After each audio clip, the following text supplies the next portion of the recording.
Hi, everyone. It's April Callis-Birchmeier. Welcome to my LinkedIn Live. Today, I wanted to talk about leading from anywhere, how to influence and inspire without formal authority. And this is, common, I think, for many of us who are in organizational change management, that we can lead from anywhere in the organization. And that's how we've really moved into that change management world.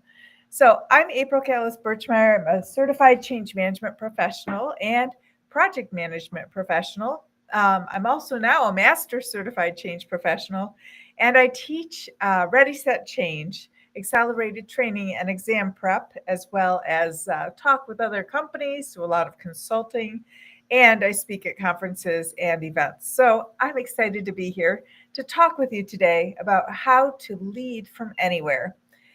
Uh, if you ever thought you just needed to have a particular job title to lead change, today I'm going to prove you wrong in the best way possible. So, my goal for our conversation today is to really talk about how to empower professionals to influence and inspire change without having positional power, without necessarily being called the change lead, um, or the project lead for that matter. So I know that this really is something that we struggle with sometimes when particularly when you're early in your career and you're trying to make a name for yourself, you're trying to move up in your organization or to become known. And this really matters because our change efforts sometimes are more successful when we have everyday influencers who are helping make that change, helping people around them to move forward into that change without necessarily having a big title or any change management title at all. You can lead without a change title. You can lead change through action by demonstrating a willingness to shift your mindset and an understanding of what it takes to make behavior change. This can make a big difference, not only for you and the people around you, but for those who are watching you and who will be inspired by you. And I was thinking about someone who had demonstrated this that I had seen in some of my work. And I'll tell you, I have a number of individuals who felt like it felt like they kind of led change without the change title. And one of them, her name was Jan, and she was brought in to sort of coordinate a group of people. Now, her coordinator title was certainly not a big title. It was not the greatest in the pay scale range. And also, it didn't have a lot of weight to it. But she didn't care. She decided that she would coordinate and influence people and inspire people in the best way possible to help them make this change. And so Jan came in to a project I was working on, and her sole job was to organize people that worked in the business units to understand and get excited about the change we were making. And so she first decided that she would have a series of meetings, that she would meet with them every other Thursday. So she had a cadence, and she set up the expectation that people would come to that meeting to learn about what was going on. And she always provided value at that meeting. She spent every waking moment, it seemed, chasing down information for those people who were leaders in their business units. She also made sure that any questions that they had, that she would take that question and she would go find the answer for them. Even if the answer was, we're not sure yet, she would give them that we're not sure yet answer. She never left them wondering. She never left them hanging with no information. So that was her first step, was this sort of cadenced meeting every other week on a Thursday. One of the things that I think also made a big difference for her was that, in addition to finding the answers, was she just decided to start her own frequently asked questions document. And she didn't even have a website. She put it in like a Google Drive, shared drive, where people could just open it. And then what was really fascinating to me was she asked the business unit leaders, and they were all leaders in their units. She asked those business leaders to please respond to each other's questions, and she left it open so that people could ask a question and they could get multiple responses. This was a long time ago. This is not in the social media world we live in currently. This was quite a while ago, and I thought it was very inventive and clever to be able to help the leaders answer each other's questions. And then I thought it was especially helpful that she started to write a weekly email. And her weekly email wasn't fancy, but it was informative. So she would kind of talk about the things that they hadn't gotten to at any meetings because sometimes they ran short on time. So she would include that. She would also include some really interesting facts and information about the system everybody was moving to. And so this big change effort became so exciting for people because they were inspired by her. She was very influential in helping them understand what was coming in terms of the project and the change that we were involved with. And she just made a tremendous impact without having any formal authority to do so. These leaders did not report to her in any way. She was not a project leader in any sense. As I said, she was a coordinator, and she built credibility and built trust because she was consistent and she was reliable and she was always willing to help. And so I think that is a great lesson that when you are consistent and when you are reliable and when you truly are always willing to help, you can inspire people and influence people to move through change more easily without having any type of a fancy title. And it's kind of a relief, isn't it, to not have to have the title to be able to do that work? I think we talk sometimes about stakeholder engagement, and we might talk about a stakeholder engagement plan and how we plan to, connect to those stakeholders and ensure that they know what's happening and that we want to give them some work, some connection back to the change itself. And I I'm always looking for ways to engage with stakeholders, and that doesn't have to be anything that's um, uh, super robust. Like it doesn't have to be tracked responses to email or any of that. It can be very simple things like small wins, just just to show that you're willing to chase down answers after a meeting and then send the answer to the entire group, or that you are um, listening when people are asking questions. You actually listen to what they're asking instead of thinking about your response. You know, we talk about active and visible sponsorship being a very big piece, a really critical piece for successful change management. But what we don't always talk about that I think is important is the critical piece that listening plays in ensuring people are successful. Listening isn't just thinking about what you want to say when the person is done talking. Listening means that we're actually suspending our own judgment, suspending what we already know, and are paying attention to what's being said, and then thinking about what's being said, and then responding. And that can become um, a great way to build your credibility and to build your influence, because when you truly listen, you're able to hear in a different way the need behind the question, the worry, the fear, the loss, the gain that's going on behind that question. And you can reflect that you've heard that question before you start to respond and provide some sort of answer. And maybe you don't even have an answer yet.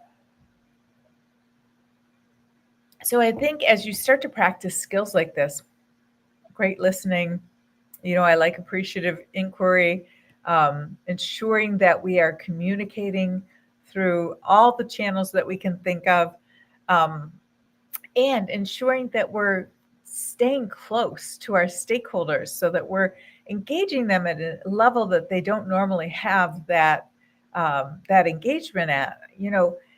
This coordinator, Jan, used to make phone calls all the time.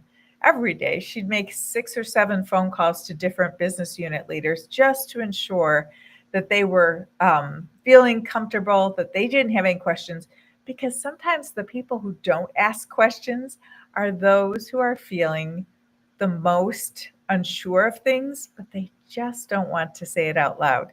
If they're one on one with somebody in a conversation, if they're one on one on a phone call, they tend to open up and be able to share their concerns or their questions and in a different format. So when we think about stakeholder engagement, when I think about stakeholder engagement, I'm not trying to think about all of my stakeholders at one time.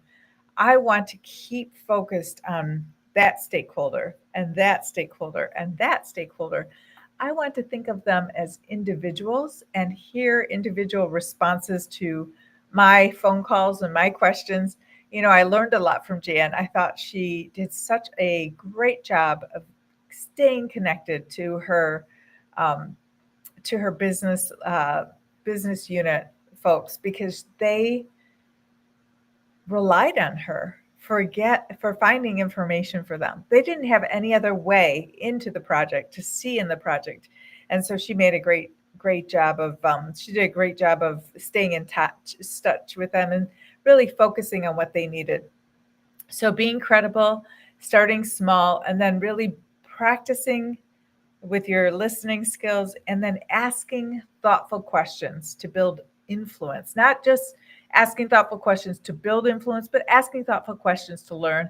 And then that will build influence very quickly. And then as you start to grow in your change leadership role, even without any sort of title, you know, you have to recognize that influence often um, builds through relationships. It grows through relationships. It is one of those things that cannot happen quickly. I think many of you might know that I really love the 7 Habits of Highly Successful People by Stephen Covey. And one of the tenets that Stephen Covey often talked about was that people are slow. Building relationships with people is very important and it takes time. It's not fast, it's not quick. And he tells a story about his young son. He had given him a job to water the grass, to put grass seed on it, and to mow the grass. This was his son's job. And he watched his son not do this job at all for 3 weeks. It was almost more than he could take. And he was really getting concerned. And then finally, the grass died. It looked terrible. It wasn't mowed. It was brown in patches. And his son came to him crying, and he said, "I didn't do what I was supposed to do." And Stephen said he was very unhappy, very frustrated with this son. He wanted to yell at him and say, "You didn't take care of the grass and that's why it died. And I watched you ignore the grass." But he remembered that his purpose was to grow a strong young man, not grass. And so he instead talked about how important it was to take care of the grass. And he started to build this relationship with his son to help him learn how to take care of things over a period of time. And that you can't just quickly throw some water on the grass and it comes back. So he was influential in talking about how to grow people. That people are like grass in the sense that they take time, they need nourishment and reward and feeding along the way, and that doesn't happen overnight. It doesn't happen quickly at all. I think storytelling and building your own resilience can also help you to become uh, a change leader without any sort of formal authority. Even if you're in a project team and you're an analyst and you have an affinity, an enjoyment of working on the people side of change, and you think, boy, right now I'm in charge of this particular task, but I'd really like to work with the people. I'd like to help with training or business process redesign. I'd like to write communications or figure out ways to engage our stakeholders. And even if you are thinking those things, you can start to act on them by building this credibility, inspiring others, and influencing through your relationship with them. I think also we want to make sure that we're connecting the dots for our stakeholders. We're connecting the dots between, what the organization is going through, what the organization needs, and how how stakeholders who adopt that change or are moving through their training cycle and into their business process adoption. I think when we show them how those dots are connected in a story or in a map or in some graphic communication, I think we're really helpful, because it can make a big difference when you are the one who can explain something in a way others can understand. And that has been, I think, one of the places that I've been successful in my career, is that I can see a complex idea and I can simplify it to make it relatable. And it's not difficult to think about it or to make it relatable. It just takes some time and a little bit of pondering and thinking, and maybe even looking at some images to give you ideas.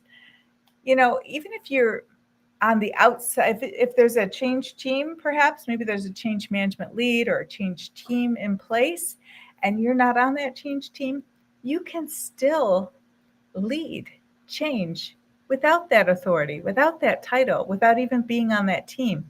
And I think one way that you could do that is you can position yourself as a trusted advisor to the team. Let's say you're in one of the business units, and you know that this change is coming, and you see the change management team and you speak to them frequently. Becoming a trusted advisor for them to give them insight into the work that you do in your business, in your unit, and to give them insight into why things might be difficult to accomplish, or something that might be relatively easy to accomplish, and even to think about how to describe, where your unit needs to be flexible and where they need some standardization, just based on your own observation and opinion. That can really help to build this trusted advisor status with the change team, even if you're not directly on that team. I think that, we think about leadership as being something that's assigned, but leadership is really a posture. It's really a posture more than a position. It's really a way of being. And you can act as a change leader whether or not you have that recognized title. So you can act as a change leader in the way that you are working through the change yourself, and in the way that you are positioning yourself to help others who are going through this change.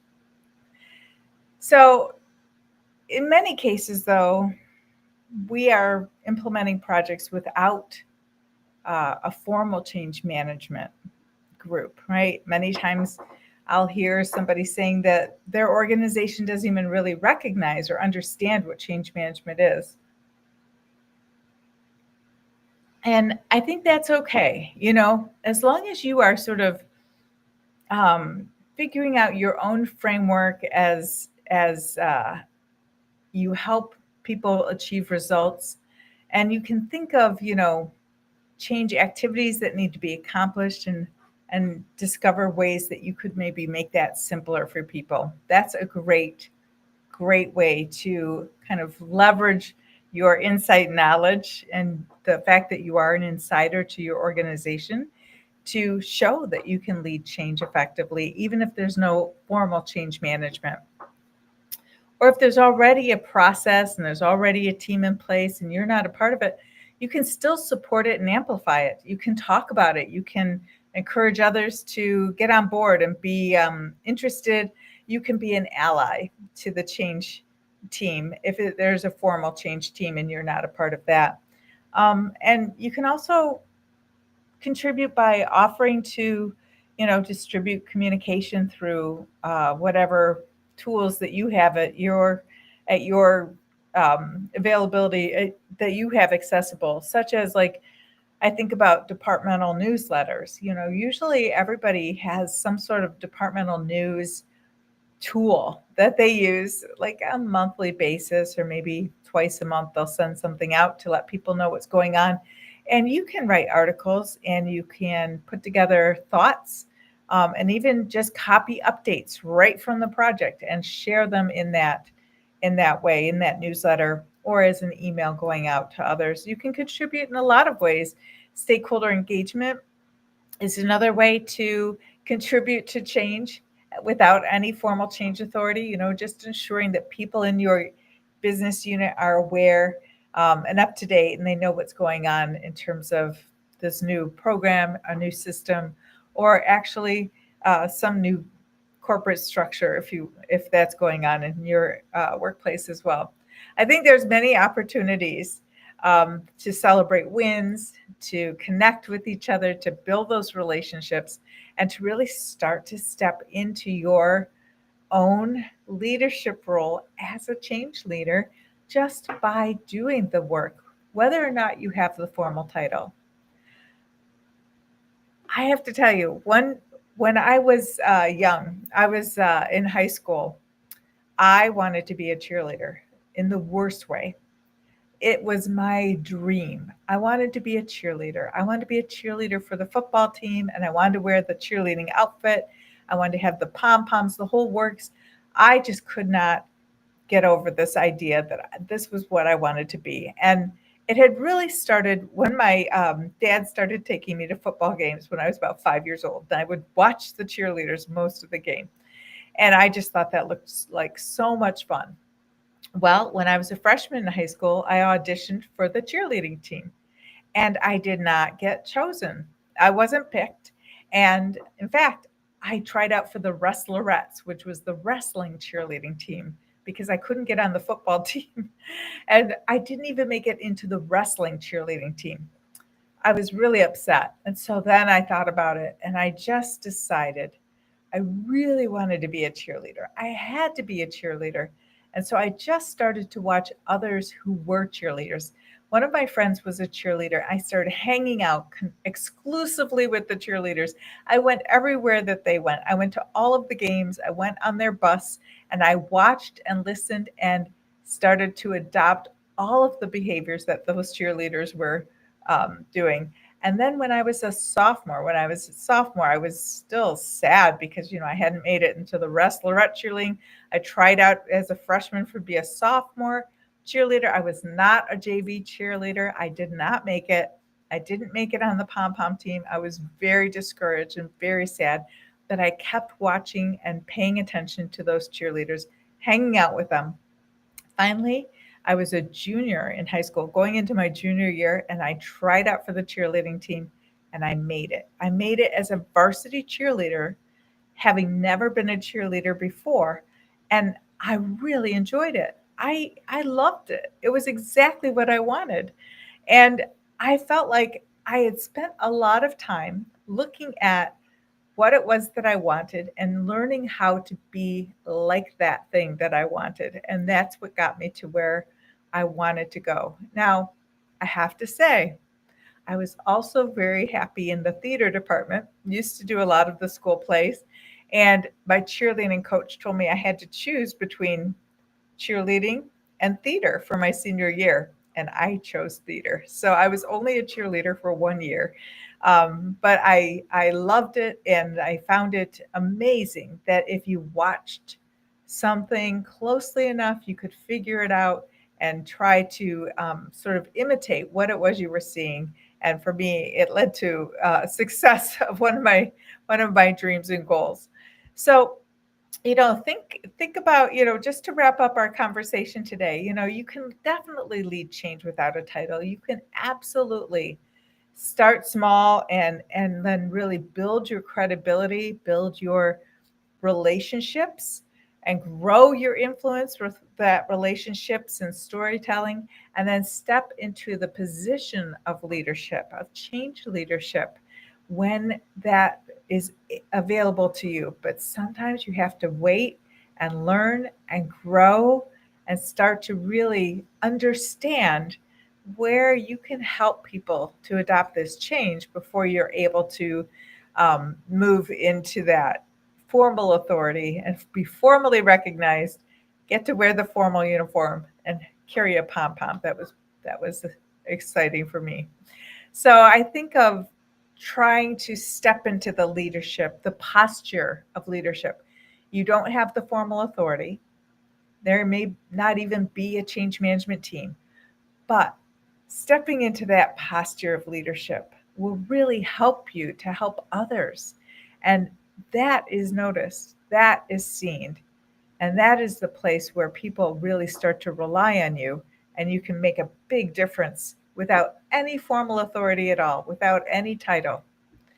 So, if you would like to expand and understand more about moving into change leadership, or really to hone your change management skills to prove to your organization that you know how to lead change, please feel free to join us for our final cohort this year, Ready, Set, Change, Accelerated Training and Exam Prep, and that begins on September 15th. So you have 2 weeks to join us, and we would love to have you in our cohort. We have a great cohort starting. Um, Please put your comments or questions in the chat. I would love to respond to you after I can see more easily on the LinkedIn Live.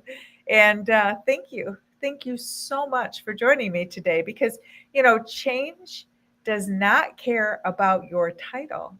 Change really only cares about your influence. So use your influence wisely, help others to move through change easily, and you'll find yourself moving into more formal roles and have a formal authority. But in the meantime, you can lead change from anywhere. See you next time. Thanks.